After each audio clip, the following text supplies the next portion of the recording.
Good morning, everybody, and thanks for joining us today.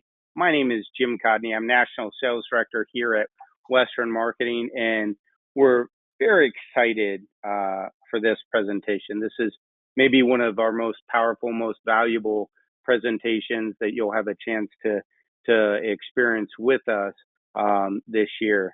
But before I get into introducing our guest speaker, presenter, and a good friend of mine, I just want to give you a few pieces of housekeeping. First of all, I get asked this all the time.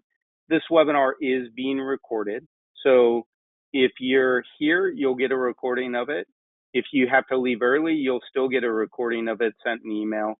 So don't stress about that. You will get a recording of this webinar. And then more importantly, thank you for being here. Sean and I do these webinars in an attempt to help you with your business. And it's not lost on us that without you, neither of us are needed in our current jobs. So, we're here for you. I know, Sean, I've seen this presentation, so I know it's going to be a lot of great information. With that, ask questions. That's what we're here for. Now, just know that if you have a question that's on a specific case, somebody, either myself or somebody on our team, will follow up with you after the webinar. However, if it's a general question, we'll do our best, time permitting, to answer that here at the end of the webinar.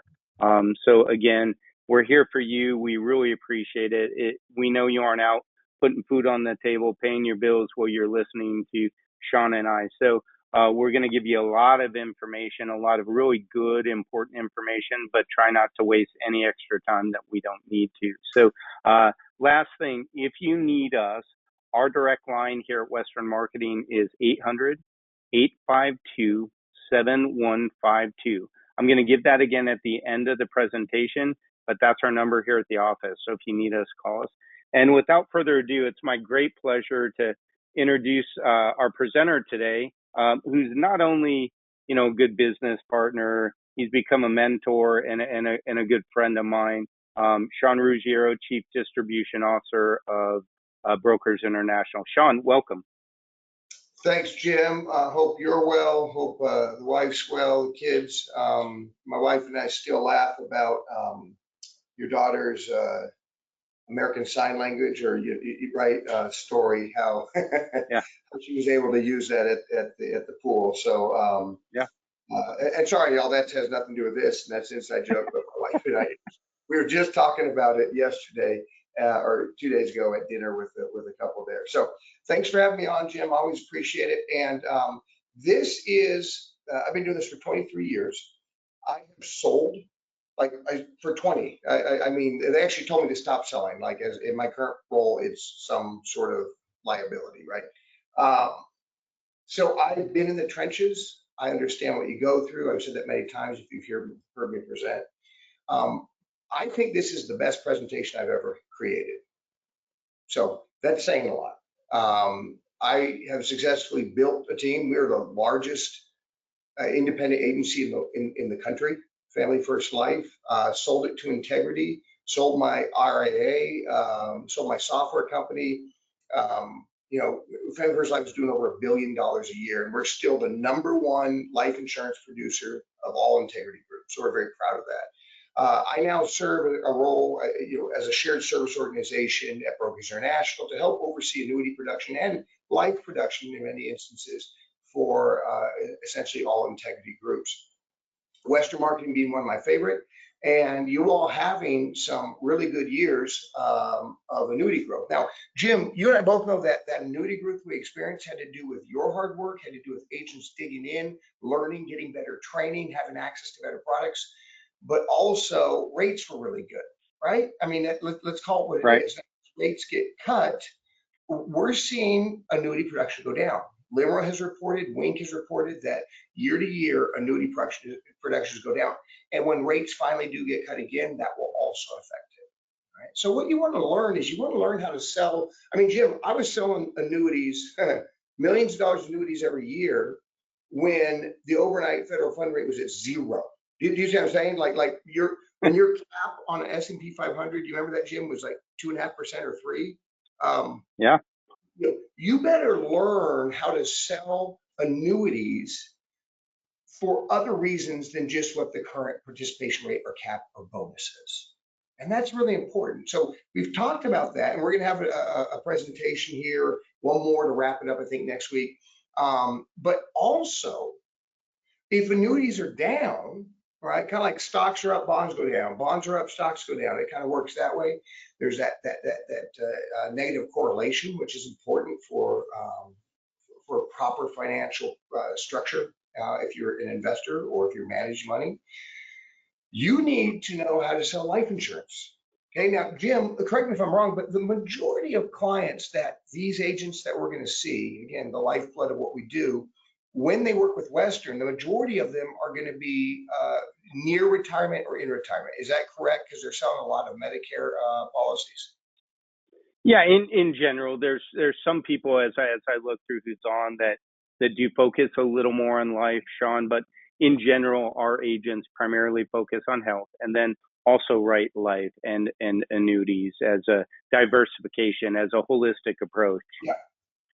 Well, and that's important because I want you to know that I as a fiduciary and as someone who believes in the client should be always first, I do get nauseated seeing TikTok videos about how IULs, which is a form of whole life or permanent life insurance, are the greatest things in sliced bread. And if you dump your money in there, then you're going to retire tax free.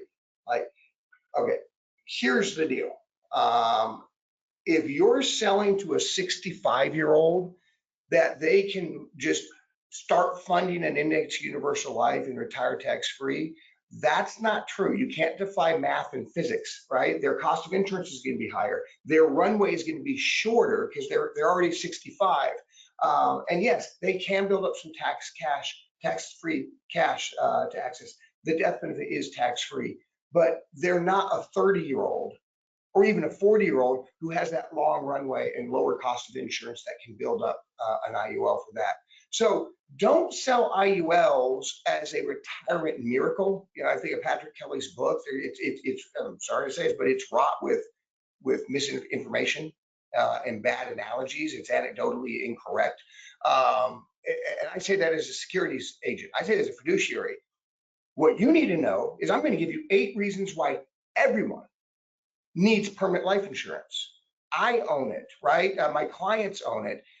Here's why. And it applies a lot to people who are a bit older, right? They don't have that runway. You don't do that one trick pony. So this is fantastic knowledge. You're going to get a recording of this. You can ask questions, and I'm going to buzz through it as fast as possible. It is a little bit longer presentation. Please bear with me because I'm giving you 23 years of experience at a very high level, managing 24,000 agents, right? Jim, just last year, Ran First Life had 16,000 unique writers, 16,000, right? And we have to solve all those problems and train them the right way and make sure they're being compliant and that they're confident. So please take notes. We'll ask questions. I'll go through this as fast as possible.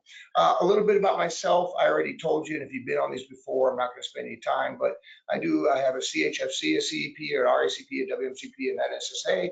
I have a securities license. I ran my own RIA. In 2015, I was voted as one of the 20 most creative people in life insurance by Life Health Pro. I am the author of 7 benefits of FIAs for annuities, and I sold my company in 2019. So I am a managing partner. I get a K1 from Integrity Marketing Group. So I understand that business, and I've been involved for quite a while. Important notice, Brokers International, Integrity Marketing Group, its affiliates, including Western Marketing, is not there to provide tax or legal or accounting advice. This material has been prepared for informational purposes only, and it's not intended to provide and should not be relied on for tax, legal, or accounting advice. So you should always consult your own tax, legal, and accounting advisors before engaging in transactions. And talk to your clients about this. This presentation is for you. It's not to take and start pitching clients, but learn and maybe build your own deck or your own strategy on how you present it. And we're always available for questions if you want to know how to approach clients. I think I will talk about it a little bit here, and it should make sense because once you have that knowledge and you're confident in it, boom, it just kind of comes out, from my wife always says and I'm not being religious here or offending anyone, but she says, from God's heart to my mouth, like it'll come out the right way if you put the client first. Okay. I want to talk about permanent life insurance. And I'm going to focus primarily on index universal life. In my educated opinion, an IUL is the smartest form of whole life. That doesn't mean I write it exclusively, but I look there first for many good reasons. Okay, but understand this, Jim. A permanent life insurance or IULs is a financial asset. It's not investment. So please don't compare it to the market. Don't say the market is gambling, you should buy an IUL. Don't take someone's 401k and cash it out and put it into an IUL. One, it's financially a bad decision. You're creating a ton of drag. If you want to convert, Jim, if you want to convert an IRA or 401k to a tax-free instrument, you would use a bonus annuity and do a Roth conversion, right? Like, don't do it because you'll go to hell. And Jim, we don't want people to go to hell, right? We do Burning not. fires, it just doesn't sound like it's worth it. And the alternative is you can present something like, if you wrote down these 8 reasons and started talking to clients about, it's going to blow their mind how they didn't think about it. But everything you mentioned or pieces of what you mentioned, they want that. So that's why this is valuable training. So permanent life insurance, which is a financial asset and a conservative one at that, it actually has guarantees. Now let's contrast that to investments. I always use Google just because it's a well-known, or Alphabet as a stock. Well, if Alphabet tumbles 50%, Jim, do you think I can call up their headquarters in California and say, hey, I want my money back? Absolutely not, right? There's no guarantees in investments. That's what's called risk premium. You're taking a risk and you get a premium for that. You get paid above what a guaranteed product like a treasury bond would pay you. But they have guarantees within permanent life insurance. They have guaranteed death benefits, Jim. They have guaranteed premiums, like, hey, if you pay this premium, it's guaranteed not to lapse for 20 years or to a certain age, and even guaranteed cash value accumulations, or in some cases, guaranteed dividends. They get paid on the level whole life. Also, permanent life insurance passes to your loved ones tax-free, and it can provide access to cash tax-free. Notice this. I'm not going to sit here and tell you that you should go to 55 or 65 or 75-year-old people and start talking about funding an IUL so you can live off it tax-free, because it's not going to happen. There's not enough runway. The cost of insurance is too high. I understand I'm being gratuitous. I've said that before, but I want you to really understand that. That doesn't mean, Jim, that you can't fund an IUL or a permanent life insurance policy and accumulate some cash, which you could borrow against tax-free. So it still does have that benefit. But more importantly, when you get older, the death benefit's tax-free. Jim, do you know anything else that's tax-free when you send it off, right? Stocks might have a step up in basis, doesn't mean they're tax-free. Checking accounts doesn't mean it's tax-free, right? Like, to pass something on to your loved ones, it can be subjected to taxes, both at the federal and the state level. Life insurance is completely tax-free, okay? So it should be considered an alternative to conservative financial assets like CDs or bonds or things like that. And then finally, permanent life insurance can provide benefits that can help offset healthcare and long-term care costs. Now, Jim, I want to say this twice. A life insurance policy by itself is not long-term care insurance, okay? A life insurance policy is not long-term care insurance. There are a few out there that have true long-term care riders, but the vast majority at a minimum have something called living benefits, right, Jim? We know what that is. That's where you can have a death benefit and you can access that death benefit before you die if you can't perform 2 of 6 activities of daily living. So Jim, let's say you and I are going to die way before our wives, but let's say they're taking care of us, hoping that we can pass soon, and that we can't bathe ourselves or feed ourselves or dress ourselves, right? Those are what our activities of daily living are. So when you and I are there and our wives are taking care of us, if we have a life insurance policy, they can actually access that death benefit to have people come in and help you, and it pays them, right? So that's really cool, because most people, I call this the near rhetorical question. When you sit down with most people and you say, do you have a true long-term care policy in place? The answer is no. The answer is no. Right. Statistically, only 4% of Americans do, and they tend to be the more affluent. So a life insurance policy, all these benefits, but also has that living benefit where you can access it. Now, I want to talk about building a proper financial pyramid. This question is actually on the, I don't know if anyone here has taken like a CFP or CHFC, but there's an element of this question that's on the test that you learn about it, right? We encounter, and this is a totally different presentation, but I'll give you just a snippet. When I speak to younger people, and younger people, I mean, I turned 50 this year, right, Jim? So, I mean, we're getting old. But younger people, 20-year-olds, 30-year-olds, like sometimes even 40-year-olds, they don't have a good understanding of what a proper financial pyramid is. And if you're dealing with people who are 60, 65, they oftentimes don't either. You know what they do? They work for 40 years at Boeing, like my father-in-law. They keep their nose to the grindstone. They know money's coming out of their check that they never see, so it's kind of like, you know, invisible money, and they're building up pensions or 401ks or whatever it might be. Well, what we find is that many younger people aren't, you know, there's no pensions anymore for the most part. A lot of them are working independently or not participating in what's called a defined contribution plan. That's a 401k, you know, where you put money in 401k, 403b, 457, whatever it might be, Jim. And so they have what I call an inverted financial pyramid. I call it the Robin Hood effect. You know the app, the investment app Robin Hood, Jim? Yeah, I do. Yeah, okay. So the investment app Robinhood is very big in like, hey, we can help you buy Bitcoin. We can help you buy tokens of, you know, they're doing blockchain tokens now of stocks. They're trying to replicate that. It's been a zoo. They haven't quite figured it out. And I get it. I think the next way that stocks are traded will be on some sort of blockchain, which will really challenge the index or the exchanges as we now know them. But keep in mind, 20, 30 years ago, Jim, you know how they kept track of stocks? In a filing cabinet, right? You see what I'm saying? So, you know, we're going to progress with that. But that doesn't mean that tokenization and buying stocks is what you should do. What you need to do is have a proper financial pyramid. And here's what I'm getting at. At the bottom of that pyramid, and there's really two pyramids. There's pyramids for people who their primary asset is their human capital, younger people. And then there's people, Jim, who have exchanged that human capital. If you recall our first presentation that we did last week, they've exchanged their human capital for financial capital. So they're later on in life. And then protection can be something different, like an annuity to protect their financial capital. But early on in life, we need, and in some cases, all the way throughout our life, right? And I could argue to a certain point, everyone has a valuable human capital even till they die. But we need protection.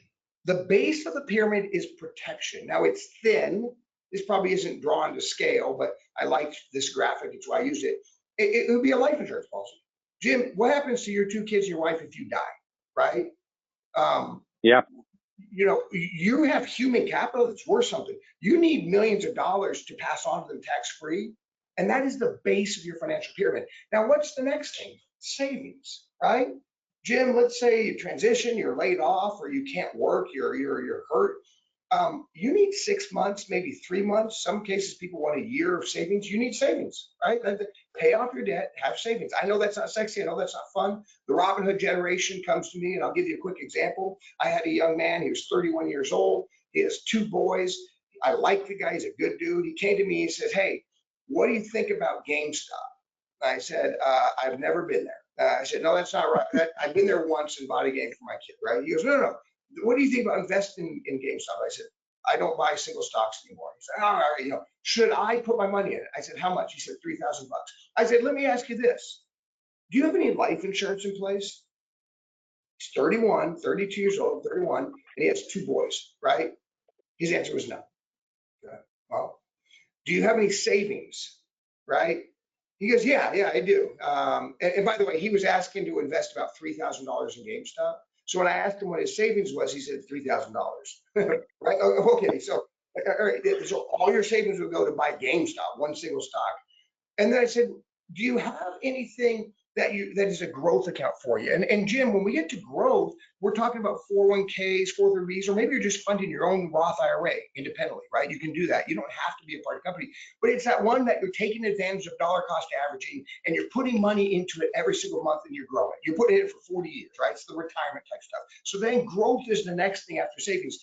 Then we get to risk. and speculation, right? Then we get to, hey, if you want to throw a few bucks into GameStop, go for it. It should be the tip of the pyramid. If you want to buy some Bitcoin as an investment, go for it, right? These are high risk, high volatile things. Maybe invest in startups. Maybe you're buying non-fungible tokens or whatever it is. I've never gotten into that, but you get what I'm saying. So you need to build a proper financial pyramid. And here's the cool thing about an index universal life or really permanent life insurance. It does three of the things. It offers protection, right? It is a life insurance policy first and foremost. It can create savings. It can create money that you can access in an emergency, and it can create growth. It can supplement your retirement with tax-free income, all within one policy. So understand a proper financial pyramid. I use this in client presentations, Jim. This is what I used. I would have a version of this. I'd say, let's go through each step of this. And if they're older, my protection was more about, do you have protection of your retirement, right? And that would be an FIA. And then do you have savings? Then you have some growth, right? So it's different when you're a little bit older, but you understand the point. At the tip of that should be where the speculation is. At the base, that protection, savings, and growth, and an IUL covers all three. So now we're going to quickly go over the 8 reasons why everyone needs a permanent life insurance policy. First one is ensuring your human capital, right? Jim, I grew up with a single mom. I pay for her house. I pay for her phone. I pay for her car. I pay for her insurance. Like really an ideal situation, right? I did not come from money. And so I look at that and I think, if I was dead, who's going to take care of my family? You met my wife. She's prettier than me. She's smarter than me, right? But how would she support 4 kids, Jim, if I were to die? Who's going to take care of your family, right? When you die, if you die, and it does happen, right? We all know someone who has died tragically, right? I mean, Jim, I live in Coeur d'Alene. We just recently had that ambush attack, this savage attack, and 2 firefighters killed, shot in the face, dead, leaving families behind. It could be that. It could be a car wreck. It could be cancer. It happens. We all know it. So are you protecting your human capital? Here are the facts. Individuals with a high school diploma earn an average of $1.3 million in their lifetime. That's just a high school diploma. If you actually had a bachelor's degree, there's a significant increase. Now it's an average of 2.3 million. We don't think about it. You think about me making 40K a year, 50K a year, or I don't have much human capital. That's millions of dollars of human capital that you're going to exchange. And the difference grows even wider for those with advanced degrees. So if you have a doctorate or advanced degree or grad school, right now we're talking about $3.6 million or more. And according to LIMRA, they did a study in 2024, Jim, 42% of American adults either have no insurance or they're underinsured. You know how many people like dudes and dudettes who are like professionals, 2 kids, nice house, BMW, right? Okay, I get it, all that stuff.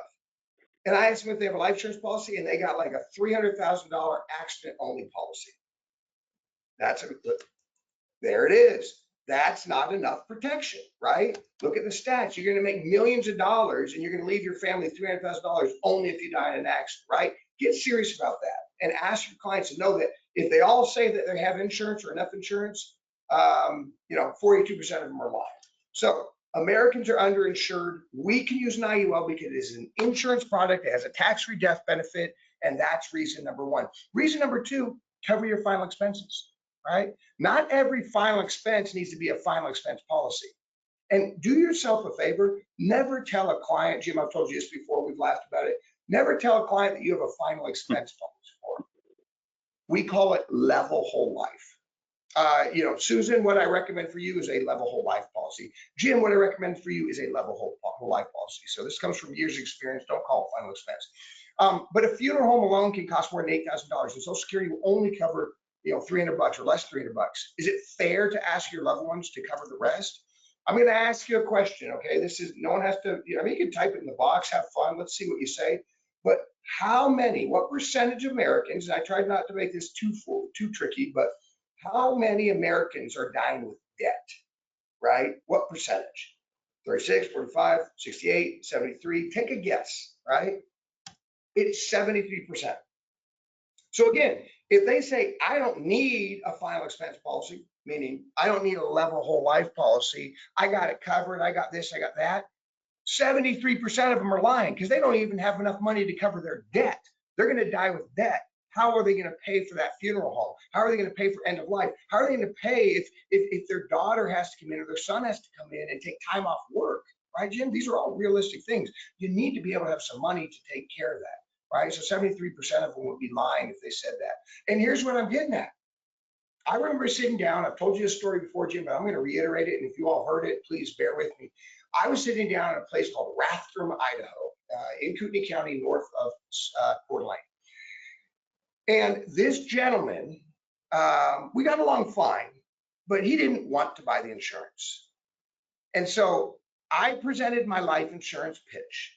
I asked him if he had any life insurance. He said no. I said, well, I would recommend you get at least $25,000. This gentleman was about 72 years old, right? That sweet spot where he can still buy it, afford it, but he doesn't have much longer. You know, great. If he lives 20 years, fantastic. Reality is he might only live 6 years, 10 years, whatever it is. How is he going to do it, right? And so he goes, let me show you something. Now, he's very proud of this, but he's also very ignorant. He took me to his garage. He showed me like, I think it was like an old Road Runner with like you know, you guys know, like a 4 something engine in it, you know, and it was all like lime green, had the fit on it. Cool car, I guess. I wouldn't drive it, but he said this car is worth $60,000, right? Okay, let's walk back to the kitchen. And I said, let's call him Frank. I said, so Frank, let me just be a mirror. Let me just be a sounding board and tell me, this is your plan. Susan, and I looked at their coffee cups, right? They're very close couple. I said, Susan, who has had coffee with you every morning for the last 50 years, is supposed to wake up after your death, stare at that coffee cup that you always used, feel the financial pressure. You know that stuff that keeps you up at night, Jim? And then she's going to go, you know what? I'm going to go sell the Road Runner. Where in the hell does she sell it? Right? Does she go into Auto Trader? Does she start calling people? Does she even know the value? That's your plan. So if she's grieving, she's got to go figure out how to sell a car that she has no idea how to do and no idea what the value is. And that's your plan. They bought the life insurance policy. And that's no joke, because you have to bring it viscerally to them. You have to let them understand. And if they say, well, I got it covered, that's not true. Statistically, most people die with debt. 73%, Jim. 73% of Americans are dying with debt. That's crazy. Number 3, long-term care costs, right? When the time comes, what assets will you liquidate to pay for your end-of-life care? The statistics are compelling. Remember I told you it's a near rhetorical question? Longtermcare.gov reports that 70% of us who reach age 65 will require some sort of long-term care. 70%.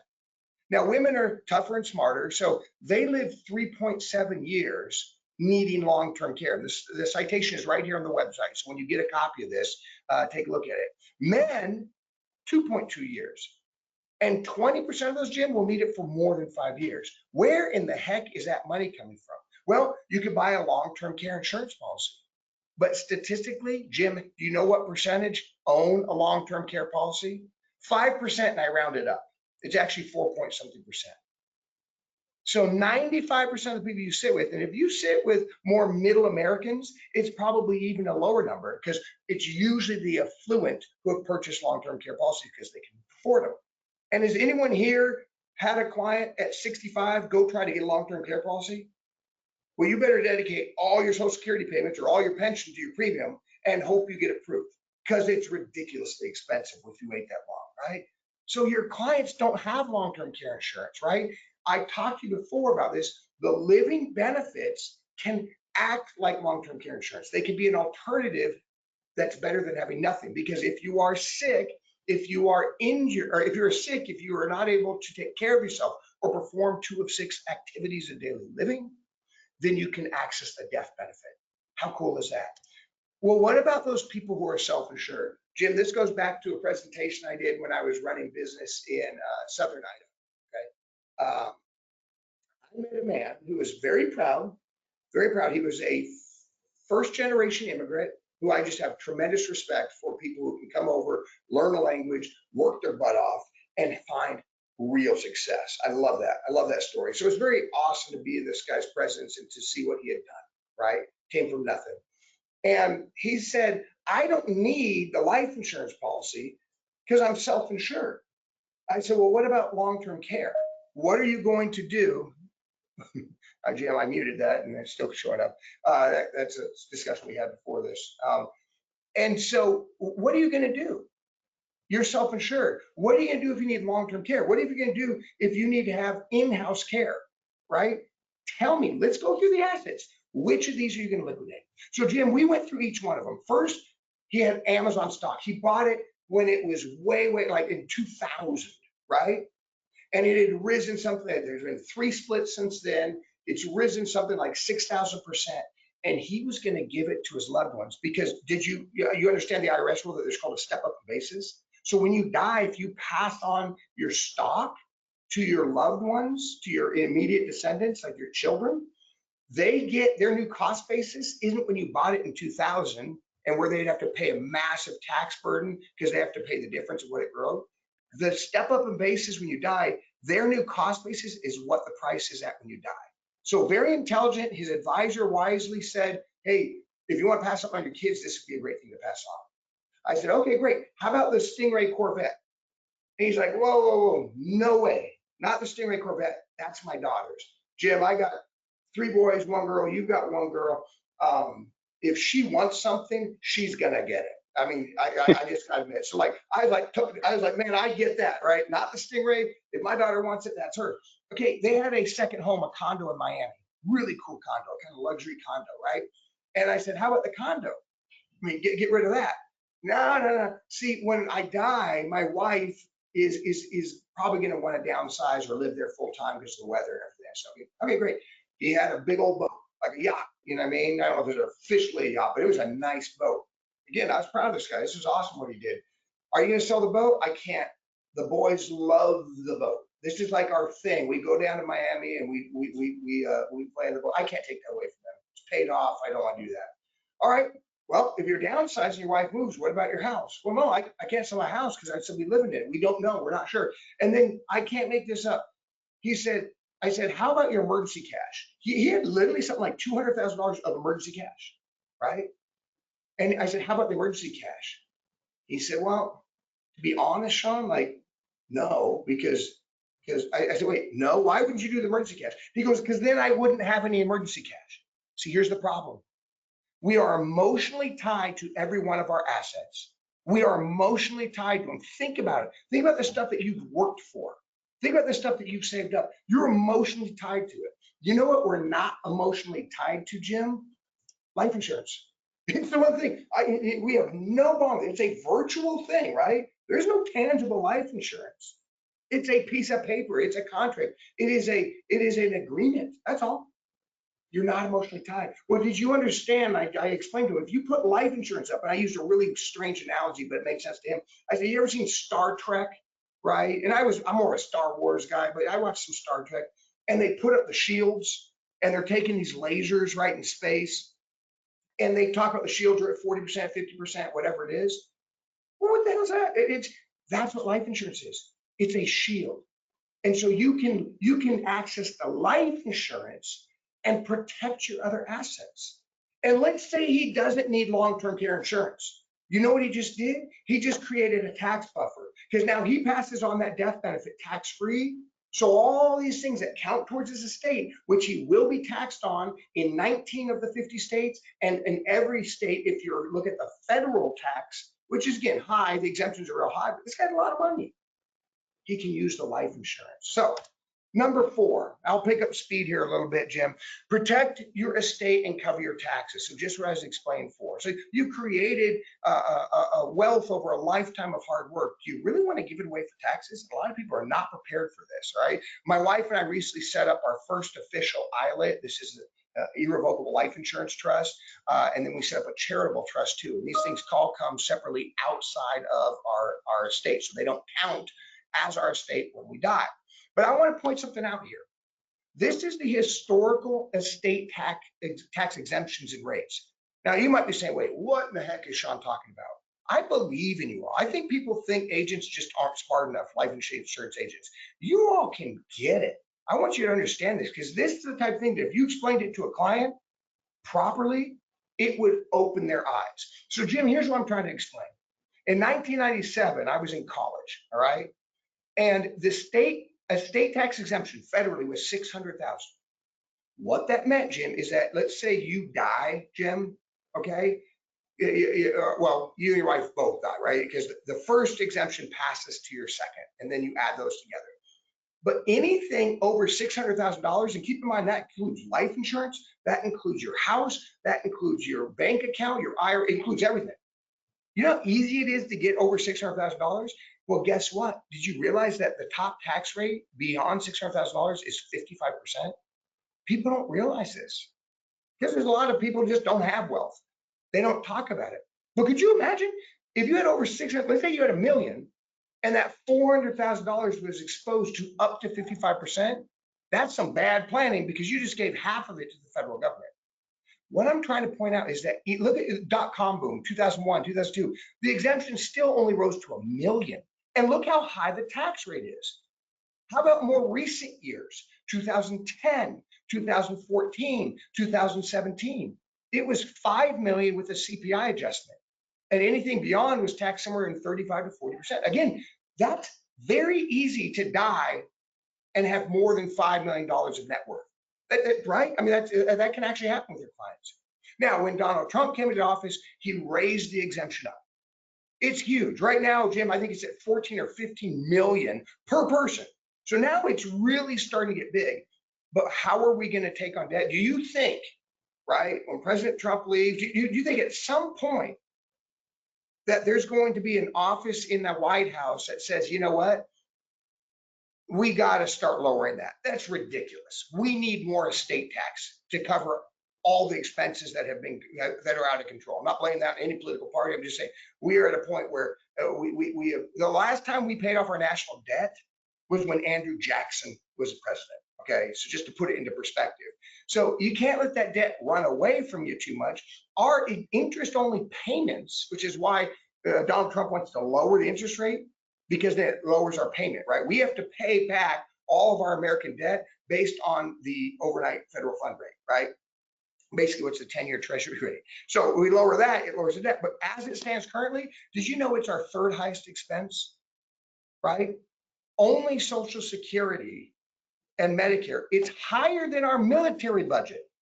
So how are they going to do that? Trust me, at some point in our lives, unless you're going to die in the next 2, 3, 4, 5 years, at some point in our lives, this exemption is going to come down. So how are we planning for it? This is called the intelligence of life insurance. See, I could just die with 5.9 million, Jim. And let's say the exemption was only 5 or 3, right? Let's say we're really trying to be aggressive with that. That means I'm exposing maybe $1 million or more than $1 million to federal taxes, not to count state. Again, 19 of 50 states have a state tax on top of the federal tax. New Jersey being the worst. New Jersey, that you have to pay tax, I think anything beyond like $950,000. Like they really want some of that money. So you could have this portfolio and it's worth 5.95 and it's exposed to taxation when you die. But what if you reallocated, let's say $200,000 from your portfolio into an irrevocable trust? Now, irrevocable means you can't change it. It is no longer your money. It is a separate EIN, separate tax, separate entity to the IRS. You take $200,000. So you went from 5.9 to 5.7. Okay, I get it. But you set up a single pay $1 million life insurance policy. Well, let me ask you this. Let's just look at the numbers. Your estate went from 5.95 to 6.75. Do you see why I'm saying that, Jim? Because you'd have $1 million to pass on, right? Well, holy cow, that's the force multiplier. That's the dollars on the, pennies on the dollar effect of life insurance. And you can get that through other investments, things like that. Well, life insurance is not an investment, but you know what I'm saying. But more importantly, when you die, that irrevocable trust, which is a separate entity, pays out your descendants so they can cover the tax bill, right? That's a very simple thing. Now, I understand that might seem advanced for you, but there's people out there who are knowledgeable. If you show them this slide, and you can't just take the slide exactly, but you show them this idea, they'd say, you know what, that's actually a good idea. Let's look into it. And then you got people like me who are setting up irrevocable trusts and funding them with life insurance policies. Number 5, leaving a legacy. Okay. So what do you want written on your tombstone, Jim? How do you want to be remembered? A final gift of generosity can leave a lasting legacy. And here's what I always say. No one cares how many zeros you had when you die. No one gives a about what car you drove. Did you see what I'm saying, Jim? Like our priorities are kind of focused on ourselves and our image oftentimes. But when we die, when we're on our deathbed, I think we start to get a dose of reality of like, what really matters is how did you affect other people, right? And this is a chance for you to do it. And some people, they're dedicated to it, right? They've been talking about that or preparing to leave a legacy. Well, what I want to introduce is the idea that a life insurance policy, this is reason number 5, could be the best way for you to leave a gift to, say, a charity. Okay, so if you look at this graph, let's say you're paying I don't know, $2,000 a year. Okay. Now, what I'm getting at is, Jim, let's say you have a charity that you want to support, and you're giving them as monthly contributions $2,000 a year. I'm just making that up, right? $2,000 a year, or let's call it 2,400. I'm bad at math, so I'm going to say 2,400. You're giving them $200 every month, and you get a little deduction for that, which is great. If you were putting that into a life insurance policy, then you are giving them a death benefit as a beneficiary when you die. Now, what's more impactful, Jim? If you're a charity, what's more impactful, $200 a month or an $80,000 life insurance policy, an $80,000 tax-free gift? The latter is more important. The latter is the one that is more important. And so, if we look at this graph shows you that, hey, if you bought this policy at age 66 and then you died, you would have put in $2,400 or $2,000 and given out $70,000. If you died at age 70, 5 years later, you would have only put in, I don't know, $8,000 to $10,000. And yet you're given, which is more impactful? It's obviously life insurance policy. Jim, you'd have to live to 100 to have your monthly contributions equal what you could give them,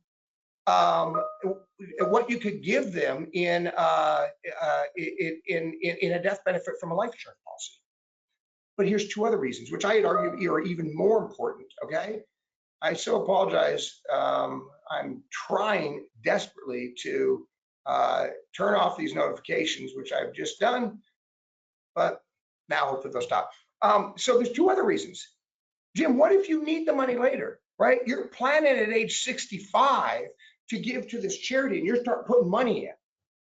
What if you had an emergency repairs? What if you had emergency surgery? What if you wanted to pay for a college tuition? What if you wanted to go on a vacation? What if you were dating someone new or got remarried? What if you had house repairs, et cetera, et cetera? Jim, do you think you can call the charity up and say, I kind of want some of that money back? Absolutely not, right? Right. But if you own a life insurance policy, can you take tax-free loans from it? Absolutely, right? Isn't that important? Because you haven't died yet. And then finally, what if you decide on a different charity, Jim? Right? I mean, haven't you maybe fluctuated? Like I used to donate to this, but now I maybe something happened, or I like this charity better. What if you decide on a different charity? That's very important. I'll give you the example of the NRA, and I'm in Idaho. I have a concealed carry license. I have guns. I'm not trying to offend anyone. You can hang up or whatever. What I'm saying is I'm not a member of the NRA, but I'm using this as an example. The NRA's president got in a lot of trouble, got fired because he was using money to fly around in a fancy private jet everywhere and go on extravagant cruises and things like that. Do you think that's why people were donating to the NRA? No. And that could be your charity too. So what you could do is you can change a beneficiary at any time. So think about that. Ask your clients, are you doing any charitable gifting? Do you plan on donating to a charity? I suggest you do it through a life insurance policy. Here's why. First and foremost, you're going to give that charity more money. Secondly, you own it because you haven't died yet. So would the charity rather get a couple $100 a month, or would they rather get $100,000 check all at once? Yeah, it's the latter of those two, okay? And you might need money for an emergency, and finally, you might change your mind, right? So do you see why that would be very compelling, Jim? And we never even think about that for life insurance. When's the last time you asked your clients about their charitable giving intentions and then present a life insurance policy? Bam, right? Like that's awesome. So number 6, eliminate sequence of returns risk. Okay, well, what is sequence of returns risk? Let's take Bill and let's take Jill. And Jim, I know you got a video coming out. Those are done, by the way. So Jim's releasing a video from Western Marketing that has a really good video on where I actually explain how this works and how an IUL or a fixed index annuity can help avoid it. But Bill and Jill retire at the exact same time. They have the same initial portfolio, the same investments, the same returns, and they need to take the same withdrawals in retirement. They're the exact same age. Okay, so it's AB right here. And then, well, let's look at Jill. In Jill's portfolio, even though they get the same returns, she gets good returns early in retirement, right? She has that nice positive trajectory. Then she gets some bad returns, then some good, then some bad, then some good, then some bad, right? So that's what the market does. It doesn't go up in a linear line, it goes up and down, right? But Bill, his initial returns are down. Then it's up, then down, then up, then down, then up. Now, the average is the same. But Bill retired at kind of like I helped clients at Boeing, Jim, who were retired in 2008. And literally, I remember 2 people distinctly, and these were like executive VPs. These are high up people that made good money. They had to postpone their retirement because they had so much money in Boeing stock that what happened in 2008? The market crashed, right? And they had to postpone retirement. So if Bill is down early on, then he could return those negative returns while he's taking money out could mean he doesn't have enough money to earn interest to keep growing. So he sustains these early losses and taking withdrawals, because that's what retirement is, he could run out of money. All right. Like you better die by 84 or he's not gonna have any more money. Whereas Jill got good returns that offset the withdrawals early on, and she ended up retiring with more money than she put in there. And if you look at William Bengen's study from Trinity College in 1994 with the Safe Max, the safest maximum return, again, he didn't account for fees, bond rates were what they were, but he's saying if you take 4%, that it was something like, believe it or not, 90% of the time, Jim, 4% withdrawals, the client had more money at the end of their 30 years than they did when they started. See, the market can be great, but what if you're those other 10%? Right? You really want to roll the dice? You should have a bucket of money that's in a fixed index annuity to protect you. And an IUL does the same thing. Because if he has IUL with cash value, then he can take money out of the IUL early on while the market's down, so he doesn't have a negative trajectory and he doesn't run out of money. He literally can eliminate sequence of returns risk with an IUL. Number 7, protection from creditors. So bankruptcy and lawsuits could affect your retirement, and a permanent life insurance policy such as an IUL could potentially be protected. Now, Jim, I actually cite the website here. I definitely suggest that people take a look at this. This website shows you which states offer what protection. My primary residence is in Idaho. Okay, actually I split time between Idaho and Washington, but my primary residence, just look in Idaho. When I click on this law firm does a good job. It has an unlimited exemption amount, okay? And this is what we're talking about for creditors and bankruptcy protection. It is, if you look, it looks only back for premiums paid 6 months prior to a bankruptcy. So what they're saying is you can't say, I'm going to declare bankruptcy and take a bunch of your money and dump it to life insurance policy and then go file for bankruptcy and protect it. It has to be 6 months prior. Well, that's really good. I mean, Jim, if I was going to prepare for bankruptcy and I dumped what cash I had into a life insurance policy, waited 6 months and filed, I'd be protected under Idaho Code 11-605. And it's the same exemption. So is there exemption for bankruptcy from creditors? Yes. They can't touch your life insurance policy in Idaho. And then same thing with the death benefits. So each state's a little different. Check your state. If your state is one where it looks similar to Idaho, then Jim, how valuable would that be? You can protect your assets from creditors or bankruptcy. All right, that's a cool thing. And then finally, tax optimization. It's a source for non-taxable income that can help manage your effective tax footprint. Here's what I'm getting at, okay? And this doesn't mean you have to retire tax-free. We're not doing the TikTok videos or anything like that, but a small amount of tax-free income can go a long way. Now, I chose the state of Washington which does not, it's one of 9 states that does not have state income tax. So this would actually be higher. This would actually be more drastic if you were in a state like Arizona, Idaho, Iowa, where I'm at right now. Okay. So if you had $200,000 of income and it was all taxed, none of it was tax free. I'm using this first line here. You're married, filing jointly, then you would pay, and I cited the website I used, you would pay $41,000 of taxes, which is effectively a 20.5% effective tax rate. But Jim, what if you have the same income, $200,000, but just 20K came from an IUL, just 20K. You're married, filing jointly, you're in the state of Washington, has no state income tax. Your tax burden goes down to $36,345. Your effective tax rate drops over 2 points to 18.17. So do you see how just a 10% of reallocation in tax-free income resulted in an 11.5% reduction in your federal income tax paid? So it's the same income, but $4,700 is in your pocket.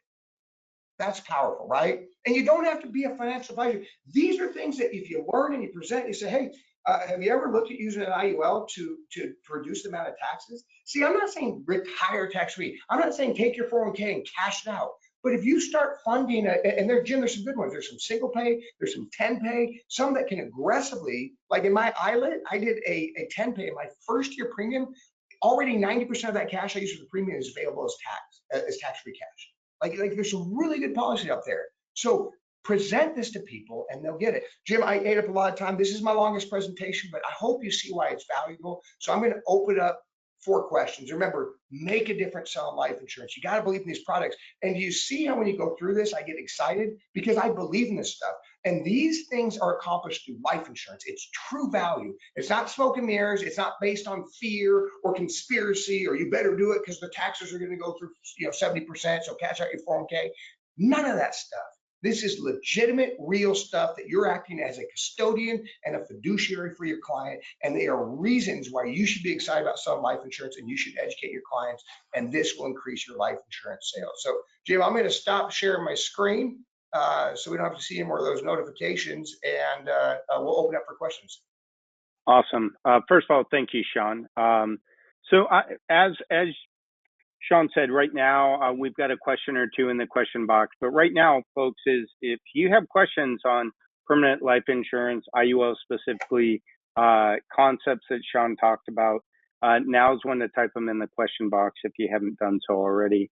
Well, I give you a minute to do that. A couple things. Often I'm called, hey, do you know of a good lead source, right? And I will tell you, right, if you're already doing health insurance, right, you've already got a book of business with your Medicare or your ACA business. Those people already trusted you. So they're a great option to talk to about life insurance. And even though if they're already 65, let's say they're on Medicare and the runway is shorter, right, and their cost of insurance is higher, maybe it's a good opportunity to talk to them about their kids and their kids' insurance needs, right? Because I can't help you as much as I'd love to, Mr. Ruggiero, but, what about your son or your daughter? You're in their home, you see pictures. Do you think I could help them? It's a great opportunity to do that, and you do it with a servant's heart, right? So you aren't sales, you aren't pushy, but a lot of times that makes a difference and gives you an opportunity to help grow your business without having to shell out a ton of money on leads that, let's be honest, folks, recently haven't returned near what we would hope. Second of all, as I stated before, this is a 3-webinar training. The next one will be a week from today, and it's going to be on the confidential needs analysis, what some of us call fact finder. And it's going to be a real good one too. Again, even if you can't make it, please register because we'll send you a recording of that one. And eventually we'll package the whole 3-webinar series in where you can go watch them all on our YouTube page. And, third, we talked about long-term care a little bit on this webinar, and there are alternatives to long-term care in critical chronic illness, terminal illness, riders that are often included on policies like this.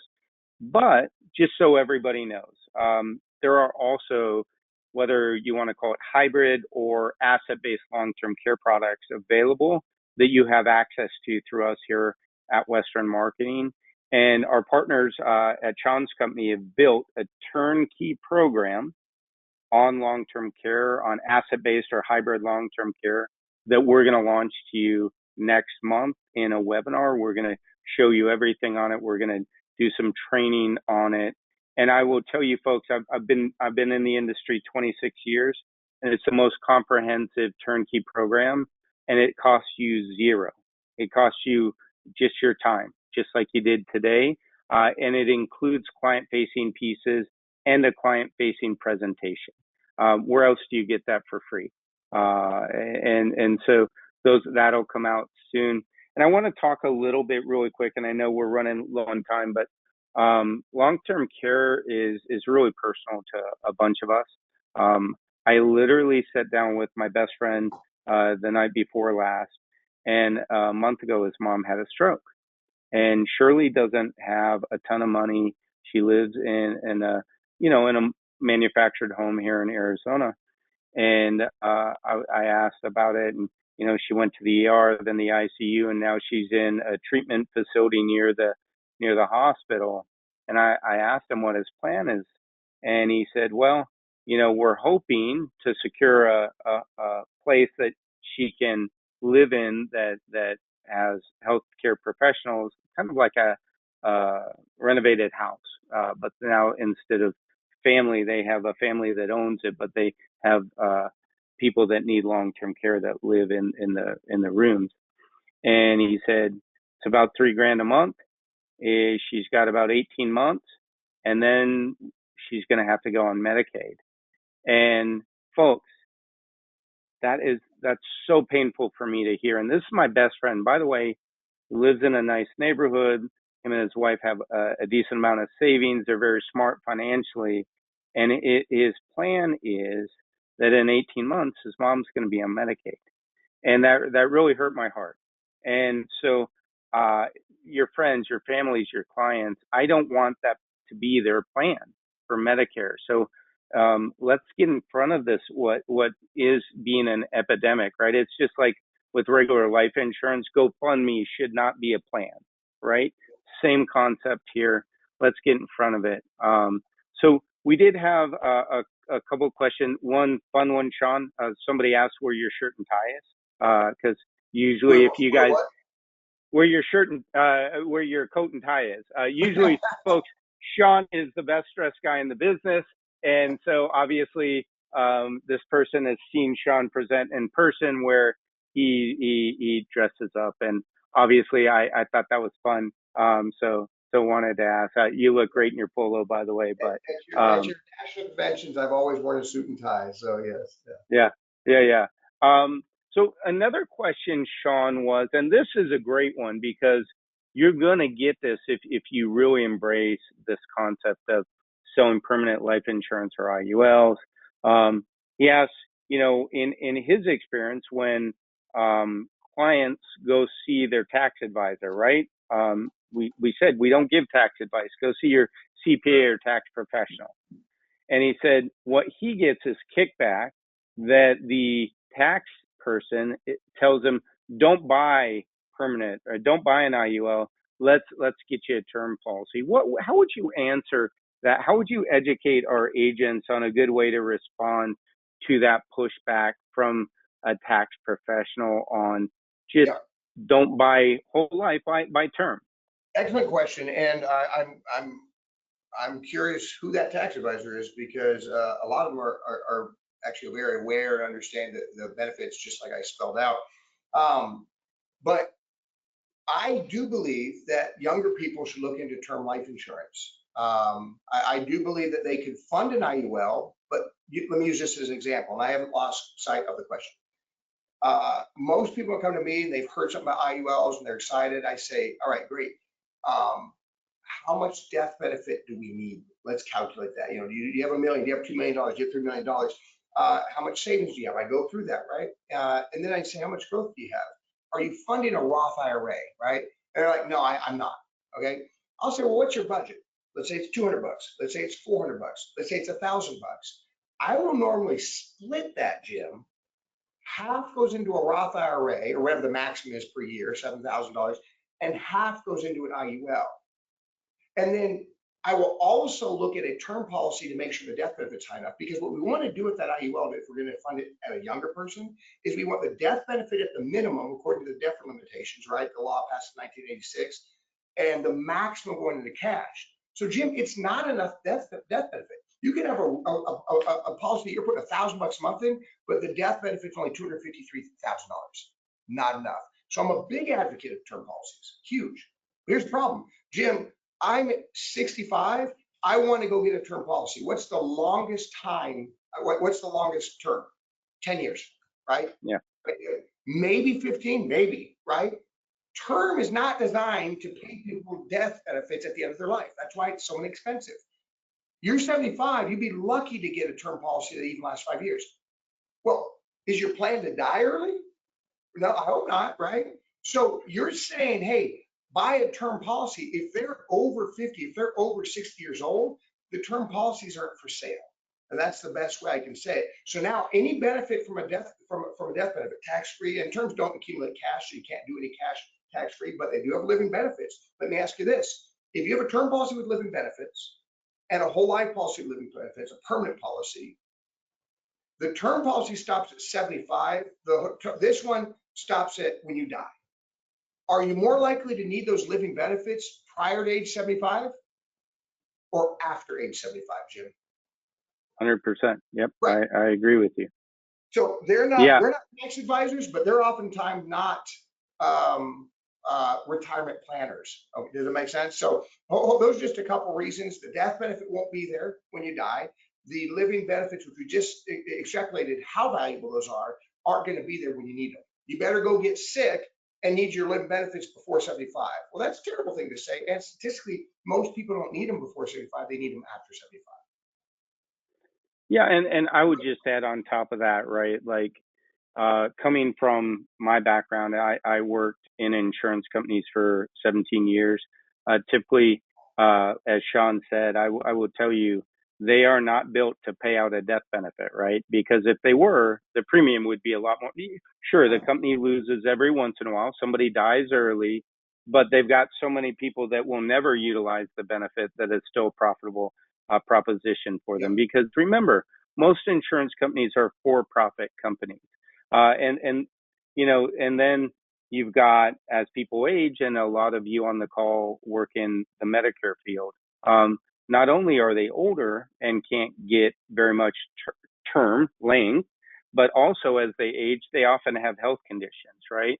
And so sometimes we're able on a fully underwritten permanent product to get a little more leniency with some health conditions. Now, look, if they're on their deathbed, yeah, we've got guarantee issue policies for them. But I'm just saying, so even if you have a client that might have a health condition, you know, give us a call. We can get it with our underwriting team. We can do everything we can. But I want to point out the best thing you can do for that client is field underwrite and get as much information from them as you can, and then get it over to me and our team, and we'll work with our professional underwriters and find out, you know, case design for you. Are there companies out there that will take them on whole life that are more lenient, let's say with diabetes or something like that? And we're often, not always, but often able to find a reasonable solution. So I know we're right past the top of the hour. So really appreciate everybody on this call. Before we go, again, just want to give you our number, 800-852-7152. Again, 800-852-7152. My name is Jim Codney. I'm our National Sales Director. But if you work with a marketer already, feel free to talk to your marketer, ask questions. We're here to help. We can really do about everything, but talk to the client and fill out the app. So if you need help with case design, you aren't an expert yet in life insurance, don't worry. It's going to be uncomfortable at first, just like whatever you are a subject matter expert in now was when you started. but we'll help you through that. So with that, Sean, thank you to you, my friend, and our partners at Brokers International. And thank you, everybody, for your time on the call. And I hope you have a great day. Take care. Thanks, y'all. Appreciate you.